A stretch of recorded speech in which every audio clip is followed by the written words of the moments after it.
Welcome back ناظرین. بلا جھجک کے اندر ایک دفعہ پھر آپ کو خوش آمدید. واقعہ کچھ ایسا ہے جس نے چہروں کی مسکراہٹیں چھین لی ہیں، اس لیے ہم آپ کو ایک خصوصی رپورٹ کی طرف لیے چلتے ہیں جو انیزہ الیاس نے تیار کی ہے، جو راولپنڈی کے اندر ایک مندر کی عمارت گرانے کا واقعہ ہونے لگا تھا اور جس کو روکا گیا ہے.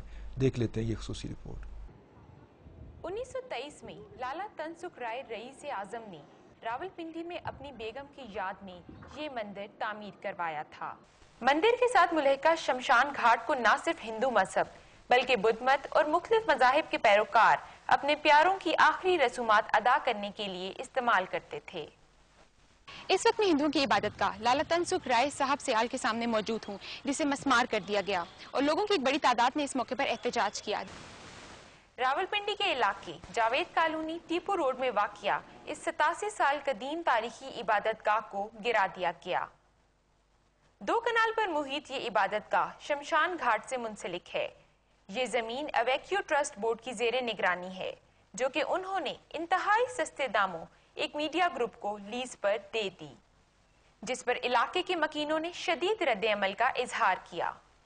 ہم لوگوں کا مطالبہ ہے حکومت سے کہ اسے ڈیمولش نہ کیا جائے، اسے ایسا ہی رہنے دیا جائے اور ان لوگوں کی جگہ یہاں پہ جہاں پہ وہ عبادت کرتے ہیں، شمشان گھاٹ ہے ان کا جلاتے ہیں، اپنے رسم و رواج پورے کرتے ہیں، یہ جگہ یہیں پہ رہنی چاہیے، اسے اپنی جگہ سے ہلایا نہ جائے. ہماری یہ مطالبہ ہے حکومت سے بھی اور ان سے بھی کہ چلے وہ جو ہم بناس بناتے ہیں یہاں پر اسی کو قائم رکھا جائے، مندر کو نہ گرایا جائے، چونکہ آج ہم مندر گراتے ہیں کل ہماری مسجدیں گریں گی. پاکستان کے آئین کی شق 20 میں یہ درج ہے کہ ہر مذہب اور فرقے کو یہ حق حاصل ہے کہ وہ اپنی مذہبی عبادت گاہوں کو نہ صرف تعمیر کر سکتے ہیں بلکہ ان کی حفاظت کرتے ہوئے اپنے مذہب کا پرچار بھی کر سکتے ہیں. لیکن باعث تشویش بات یہ ہے کہ ان افراد کے آئینی حقوق کا تحفظ ایک سوالیہ نشان بن گیا ہے. انیزہ الیاس، ڈان نیوز، راولپنڈی.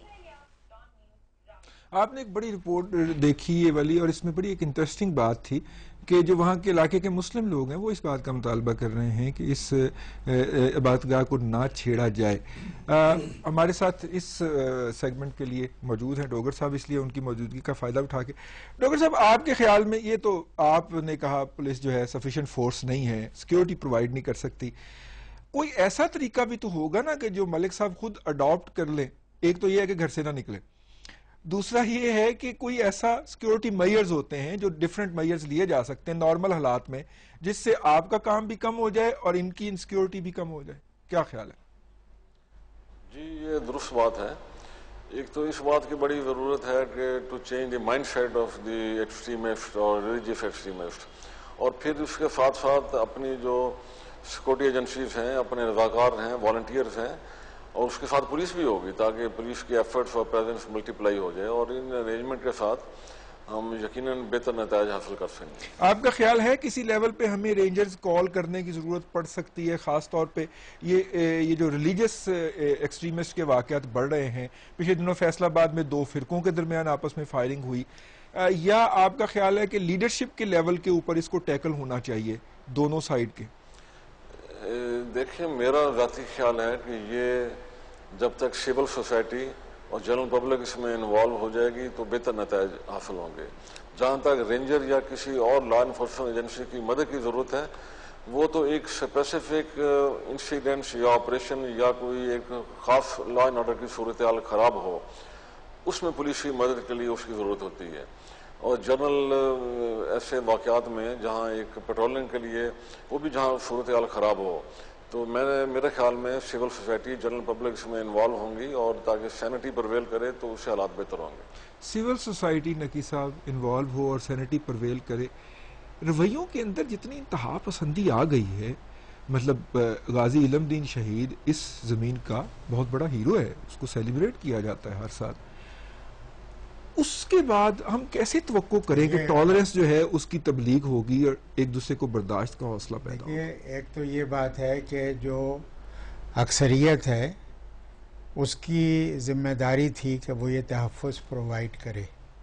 جیسے ہم ساری دنیا سے کہتے ہیں کہ وہ مسلمانوں کی، وہ ہندوستان میں ہوں، وہ کہیں بھی ہوں، ان کو تحفظ فراہم کرے، کشمیر میں ہوں اور جگہ، بوسنیا میں، چیچنیا میں یا کسی اور بھی جگہ. اب ایک تو یہ کام جو ہو رہا ہے پاکستان میں، یہ رسول اللہ صلی اللہ علیہ وسلم کے حوالے سے جن کو ہم رحمت للعالمین کے طور پہ مانتے ہیں اور ہمارا ایمان ہے کہ وہ رحمت للعالمین نہیں، اس بات پہ ہم متفق ہیں کہ یہ غلط ہو رہا ہے. دیکھیے نہیں، لیکن یہ کہ یہ غلط ہو رہا ہے، لیکن جتنے لوگوں نے اب تک یہ قتل کیے ہیں ان میں ان کو تقریباً جیسے بالکل ہی آزادی تھی قتل کرنے کی، کہ اگر یہ آدمی غیر مسلم ہے اس کے اوپر آپ الزام لگائیں، الزام لگانے کے بعد اس کو مار دیں، تو وہ اس کا کیس اس قدر کمزور ہوتا ہے کہ آج تک کسی آدمی کو بھی اس میں سے پھانسی کی سزا نہیں ہوئی. ہم تو پھانسی کی سزا کے مخالف ہیں، لیکن کسی کو میکسیمم پنشمنٹ یعنی زیادہ سے زیادہ پنشمنٹ نہیں دی گئی. انہوں نے ججوں کو کورٹ کے اندر مارا، انہوں نے وکلا کو مارا، انہوں نے وکلا کے اوپر یہ پابندی عائد کی کہ وہ ان کا کیس ہی نہ لڑیں، یعنی قاتلوں کے کیس لڑ سکتے ہیں، بدکاروں کے کیس لڑ سکتے ہیں، غیر ملکی ایجنٹوں کے کیس لڑ سکتے ہیں، وہ ان لوگوں کے جن کے اوپر الزام لگتا ہے ان کو نہیں. تو ایک امپیونٹی کی ایک صورتحال ہے کہ اس میں وہ ایک بار آپ الزام لگا دیں اس کے بعد کوئی نہیں ہے. ہمیں شہباز بھٹی صاحب نے جوائن کیا ہے، آپ وفاقی وزیر ہیں اقلیتی امور کے. شہباز بھٹی صاحب، آپ وہاں پہ بیٹھے ہوئے ہیں اور اقلیتوں کی نمائندگی کے آپ دعوے دار ہیں، کیا کر رہے ہیں؟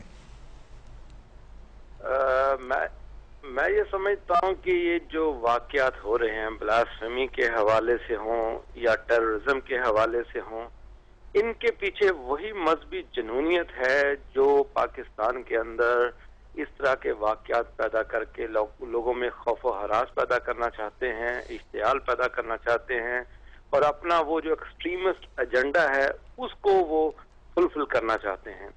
اس کے حوالے سے ہم نے سیورل انیشیٹو لیے ہیں، انٹرفیتھ کا انیشیٹو ہم نے لیا ہے، اویئرنیس کا لیا ہے، لیکن میں یہ سمجھتا ہوں کہ یہ چیلنج اتنا بڑا ہے. بھٹی صاحب، لیڈرشپ وہ ہوتی ہے جو سینٹیمنٹس کو کول ڈاؤن کرتی ہے، دلوں کو جوڑتی ہے اور اس طرح کی سچویشن کو ڈیفیوز کرتی ہے.